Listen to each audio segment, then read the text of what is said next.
जमाने के एक शहर में एक पुरानी हवेली थी जहां एक अज्ञात दरिंदा रहता था। हर रात हवेली में अजीब गरीब आवाजें सुनाई देती थीं और लोग कहते थे कि रात के समय वहां भूत प्रेत का साया होता है। एक दिन शहर की एक युवा औरत मीरा ने अपने दोस्त के साथ वही हवेली देखी और उन्हें उसमें कुछ अजीब लगा। दोस्त ने उससे डराकर कहा, क्या तुम उस हवेली में रात बिता सकती हो?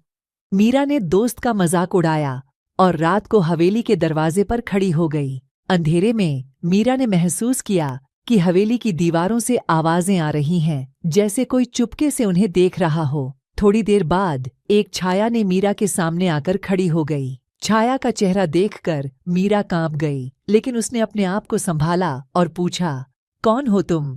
छाया ने सिर्फ मुस्कुराकर कहा, मैं वह हवेली की रूह हूँ जो इस जगह को छोड़ने के लिए तड़प रही है। वह बताती है कि उसका नाम पार्वती था और उसकी मौत उसी हवेली में एक अजीब हादसे में हुई थी। पार्वती ने मीरा से कहा कि उसकी आत्मा को शांति नहीं मिली है और वह तब तक उस हवेली में फंस गई है।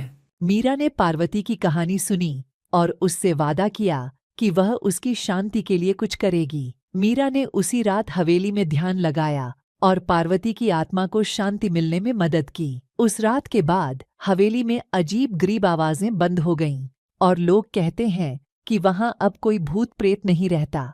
इस कहानी से सभी लोग हैरान हैं और मीरा की हिम्मत और दया ने एक भयानक सच्चाई को सामने लाया जो अनजाने में दबी थी।